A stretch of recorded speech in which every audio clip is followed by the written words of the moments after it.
di nuyoo di dalal aussi kilifa yi nga xamante ni nii bàyyi nañ seen ité yi ñëw fi tey te donte ndaw yi ñoo woote ndax tee débat lañ wax tee débat ñëpp a xam na ni man jeunesse bi rek laa yaakaaroon ni ñoom lay jàkkaarlool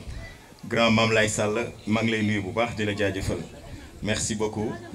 mais je pense que di nuyu aussi suma grand frère Badara Ndiaye jël na fi kàddu léegi ak Mor Ndiaye maa ngi leen di nuyu ak ñi ngeen àndal ñëpp ñi ma gis ak ñi ma gisul ñëpp ah ñooñu samay grand frère lañ. wax naa ko dama koy répété fii laa juddoo fii laa yaroo koo tijji xolam sama maa ca nekk man it man maa yéen a nekk ci sama xol ndax yéen a ma tax li sonn ni ñuy waxtaanee nag ba war a ànd tey wala suba loolu yépp cours normal des choses la. kon maa ngi remercier ñëpp di remercier aussi Arouna Ndiaye de Kër Cheikh wax nga lu am solo yow véritablement suñu ànd yàgg na te jeunesse su Kër Cheikh bu ñu àndee ak yow rek yaakaar naa lu toll ni li ñu am Cheikh Anta dinañ ko am Kër Cheikh maa ngi lay remercier bu baax. dégg naa aussi sa engagement ak li nga may ñaax pour jeunesse bi nee nga bu ma jàppalee jeunesse bi jàppale naa la. mais yaakaar naa ñi ngi jàppale jeunesse bu baax parce que loolu dama koy wax ñëpp rek man avant mooy politique avant AME dama nekk technicien di liggéey nekk ingénieur nekk technicien créer entreprise jël fa ay ndaw former leen fii ndaw yoo xamante ne xëy na bi ñu daan jóge fii sax amuñu woon métier ñu former leen ba tey ñu bari ñu ngi liggéey foofu loolu sax ci lañ gën a aay tey créer des entreprises ba tey le président de la république am confiance ñun dénk ñu agence ñu koy développé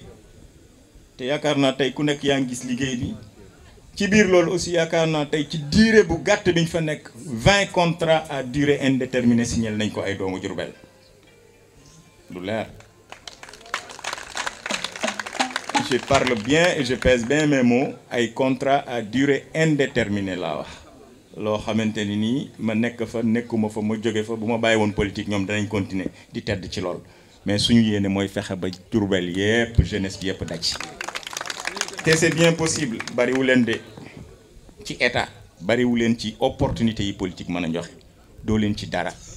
epsilon ngeen ci li gën a ndaw loolu mën na nekk voilà. kon di remercier aussi bu baax Adjuma de Mbaxane muy vraiment il a parlé en bon séeréer ku ko xam ko ci dëggu xam ko ci wax li mu sentir ak li mu nar kon ñi ngi koy remercier bu baax dégg nañ waxam olof nag dafay wax réeroo amul ñàkk a waxtaan a am mais encore une fois Adjuma gis nañ sa taxawaay bi ñu doon ànd ak yow di dem Mbaxane ak a ñëw kon tey boo ko engagé waatee suñu xel dafay gën a dal parce que wax nañ ko Cheikh Anta dafa dem ba Mbaxane dem ba Ndanx dem ba Njoojoon kon li la naqari woon rek ci ànd bi yépp du dara dégg nañ wax ji comme ni ko oustaz ji bi waxee ki waxul pour sànni kenn xeer daa wax pour wax bi jub daa wax pour que li rënkoon ñu defaraat ko dégg nañ ko bu baax ñi ngi ko waxal dégg nañ ko te yaakaar naa suba ak ngoon guddeeg bëccëg li leen ñor mooy fexe lu jëmale affaire bi kanam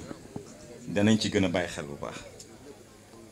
mais di remercier aussi Khadim Fall sama jeune frère wax na wax ju am solo ci engagement bi moom engagement la jël rek ak contenté ci li ñuy defal ndaw yi mais ci même siège bi aussi Khadim Gaye du Kër Baye Laye jël na parole wax na lu am solo mooy le besoin en encadrement bi nga xamante ni tey doomu gox bi am nañ ko. formation encadrement loolu moom moo mën a tax tey ñi fi nekk ay ouvrier ëllëg ñu mën a dem ba nekk ay entrepreneur véritablement loolu pare nañ pour ànd ci ak yéen pare nañ aussi pour réfléchir ci nu ñuy def en tout cas ba loolu yépp ñu teg ko ci ay chartes yoo xamante en tout cas dinañu permettre sama domaine de compétence la kon loolu wërta nekk problème danañ ci xalaat bu soobee yàlla.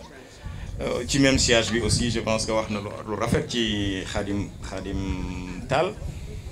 di ko ñaanal aussi mu dem ba nekk un producteur au lieu muy nekk importateur Khadim loolu c'est bien possible hein c'est très bien possible ñu ngi la koy ñaanal et puis ñu ngi la ciy accompagner waaw ñun aussi ay industriel lañ danañ ci gën a waxtaan mais comme niñ ko waxee rek ngànnaay jullit moom ñaan la mais da ngay boole ñaan gi ba pare ñu jàppante loolu yëpp mën na nekk parce que lu ci ñëw rek day nekk njariñu Diourbel wax naa ko le président de la République dafa def lu am solo Diourbel mooy autoroute Ila Touba bi tey à 1h30 mën nga am produit fabriqué ko biir Diourbel transféré ko mu àgg Dakar bu waree dem port mu dem kon tey pourquoi pas ñu installer ay usines ici à Diourbel man de maa ngi ciy xalaat te maa ngi ciy dox tamit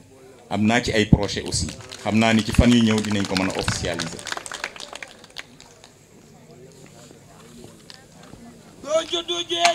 kon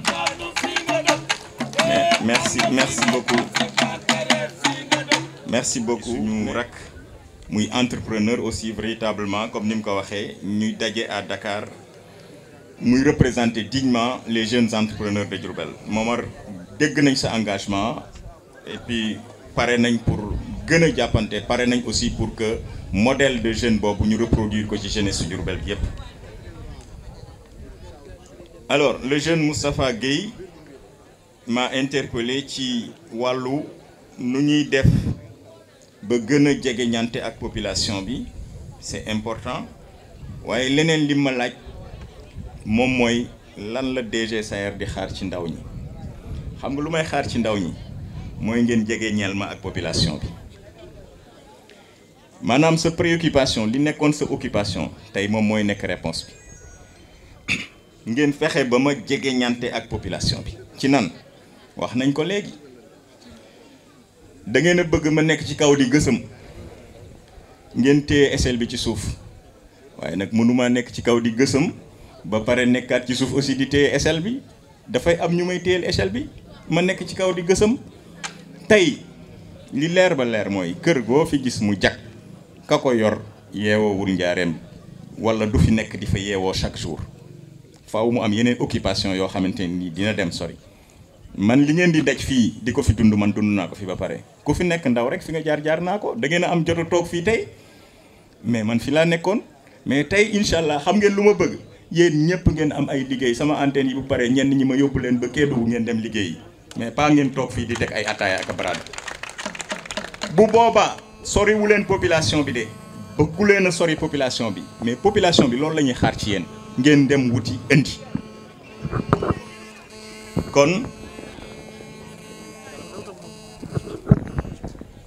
kon encore une fois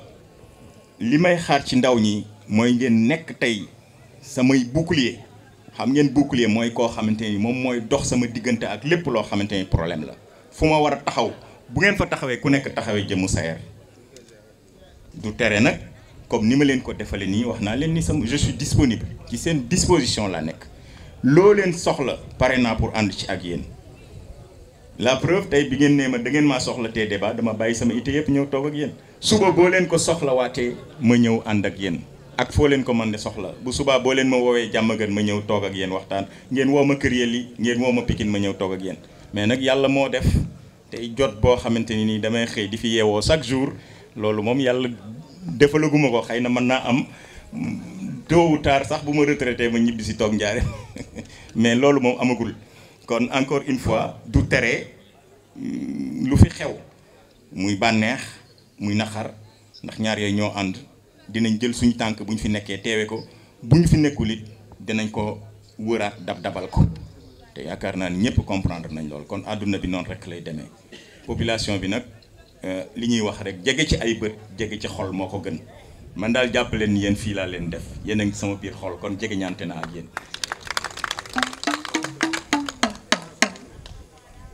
Alors je pense que le jeune Adi Mbeng wax na lu am solo au nom des jeunes techniciens man ma nekk technicien comme yéen je suis technicien parce que j'ai fait ici à Diourbel la série E moom mooy S3 j'ai un diplôme de technicien supérieur avant d'avoir un diplôme d'ingénieur en électromécanique kon man sama lépp technique la à part après nag ci la yeneen spécialisation yi ci wàllu aviation pétrole ak lu nekk doog a ñëw kon je suis un technicien pur et dur 100% technicien kon dinaa nekk à l'aise pour wax ak jeunes techniciens yi mais nag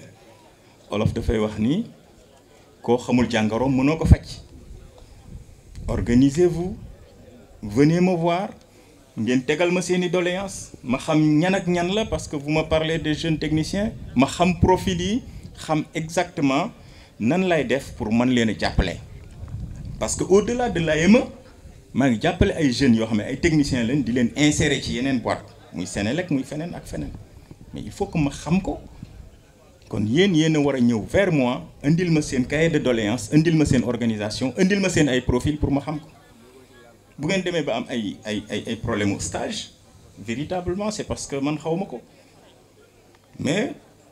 vous rassurez de tout mon soutien, parce que mën naa jël ñenn ñi en stage automatiquement tout de suite. Déjà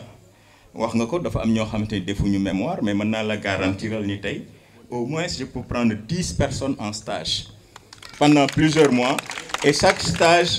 du ma leen jël ay stage yoo xamante ne nii bi ci gën a néew mën naa leen jox rémunération 125 000 francs par mois. Ça je le fais pour les jeunes techniciens, beralu mu leen loxo, mais bu ngeen paree ngeen dajalu indi seen i dossiers ñu xool ko, loolu du problème, suñu domaine la. mais koy faj da ngay xam jàngoroom. Heureusement nag bi ngeen ko waxee. Alors beneen affaire bi, je pense que Latir Gadiaga jël na fi parole wax na lu am solo. Latir ñu ngi lay remercier, gis nañ sa taxawaay ci Diamaguène, gis nañ sa taxawaay aussi ci communauté Lawbe bi nga bokk depuis bi nga engagé woo, vraiment ñu ngi lay remercier bu baax. Alors il y a aussi suma grand frère Badara Ndiaye jël na fi parole, wax na par rapport ak entourage, mais véritablement loolu je pense que sax wax naa ci mooy que politique. Je pense que le jeune Mody Gadiaga aussi muy un jeune intellectuel jël na kàddu mu nekk escale pour vous dire que tey jeunesse su Cheikh Anta bi yëpp représenté, mu am engagement ak détermination. Mody ñu ngi lay remercier di la féliciter bu baax. Di remercier encore une fois Khadim Talla ci prise de parole bi, Khadim ci engagement bi, mais boo waxuloon sax ñun xam nañ sa engagement ak sa yéene,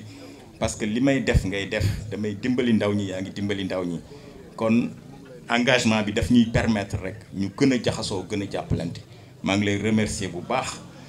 di kontaan, di la jaajëfal, parce que véritablement temps bi nga jël toog nii rek dafay wan ne li ñuy def yëpp ñor na la. mais nag sa bopp nga ko defal, defaloo ma ko, defaloo ko kenn, sa bopp nga ko defal. parce que tey lu may def xam naa ni boo mënoon lu ko ëpp nga def lu ko ëpp. kon véritablement maa ngi lay remercier bu baax a baax a baax. di remercier aussi au passage mon jeune frère Saliou Bankole, di remercier ñëpp véritablement daal sama xel gën na dal, surtout dans la zone de Diamaguène nga xam ni tey ñëpp xam nañu Cheikh Anta foofu la màggee, démographie bi foofu la nekk. kon tey li ma fi gis ci ay personnes ressources, des personnes leaders, Khadim wax nga ko, mbooloo mën na bari te du am solo, mais tey ko xam ni ñi fi jël parole ñëpp c'est des personnes leaders, c'est des personnes ressources, ñu jël engagement nekk ay nit nag ñu bees dolleeku, parce que nag politique addition la. kon ñun dañuy xam ni ñi ngi dem. au passage sax am na ñu waroon a jël kàddu ñi fi njëkk nekkoon fi, ku mel ni Aliou Ndaw maa ngi koy remercier. man maa leen privé de parole en tant que jeune coordonnateur des jeunes, ñu ngi lay remercier, mais da ngeen a dalal gan ñi, parce que tey ñi war a wax ci gan ñi sax bari, ñëpp waxuñu, duñu ay gan, mais tey lañ fësal seen engagement, foofu laa ko waxee. di remercier aussi Modou Diop le coordonnateur, moom aussi maa ko privé de parole, ndaxte yaakaar naa li mu bëggoon rek mooy lii, mooy que nit ñëpp ñëw adhéré. mais di remercier aussi Cheikh Diop, yaakaar naa mi ngi def liggéey bu am solo. Cheikh merci beaucoup. gars yi nee nañ li grand yi tële woon moom nga def quoi, mais noonu la grand yi dañuy jéem, àdduna noonu la, da ngay jéem ba fi nga yam keneen àggale. man damay ñaan yàlla un jour parmi les jeunes que vous êtes fi Sayer nar a àgg ngeen dépassé ko, mais bu Sayer Diop nekkee président de la République xam naa ni sommet la, foofu lañ teg suñ bët, fa lañ bëgg a dem. mais bu ngeen ñëwee na ngeen fexe ba nekk président CEDEAO ngeen romb ma tuuti, man loolu laa leen di ñaanal. loolu mooy àdduna, dañuy dox di dem, mais ndaw ñi aussi jàpp leen ni ëllëg yéen a war a mën a continuer porter flambeau bi. di remercier aussi waa Médinatoul Talla Diop, dégg nañ kàddu yi am na solo, waxtaan nañ. te xam nañ ni aussi xam nañ seeni capacité à Médinatoul à travers Khassim, mais véritablement suñ xel aussi de la même manière gën na dal Médinatoul parce que aussi yéen waa Cheikh Anta gis ngeen jeunesse su yeneen quartier yi ni ñu engagé woo kon Demba wax na ko bu ngeen amee seen produit nag yéen a ko war a téye ba la leen gars yi di concurrencer mais man yéen laa faral tey fii laa taxawa merci beaucoup mais di remercier aussi Abdou Aziz Aïdara le coordonnateur du Comadam muy le collectif des mouvements yi nga xamante ne moom lañ àndal di liggéey mouvement yu bare fu nekk ci Diourbel commune ak département ñu ngi lay remercier bu baax Aziz merci beaucoup merci d'être toujours présent waaw vraiment di remercier aussi Abdou Khoudoss Diallo mais di remercier aussi suma grand frère oustaz Djibi Ndiaye wax na lu am solo yàlla def ñu boole ñu bokk quartier bi yàlla boole ñu bokk benn famille politique mais yàlla boole ñu aussi ñu daje Makka ay at yu bare muy ki ma njëkk a tawaafal kon loolu aussi duñ ko fàtte ñu ngi lay remercier bu baax oustaz je pense que xale yi dégg nañ li nga wax mais di remercier ñëpp Gossas tey du ma la remercier parce que su bisu ndaw ñi la loolu nay leer dégg naa nga naan tudduma la ndaw ñi ñoo aaye tey jeeg ji moom mais nag yéen moom bu ñëpp demee yéen a fii des les femmes là kenn du yéen ay jàmbaar lañ franchement pour vous dire tey bu ma leen waxoon baas leen tali ba fii ñu feesal ko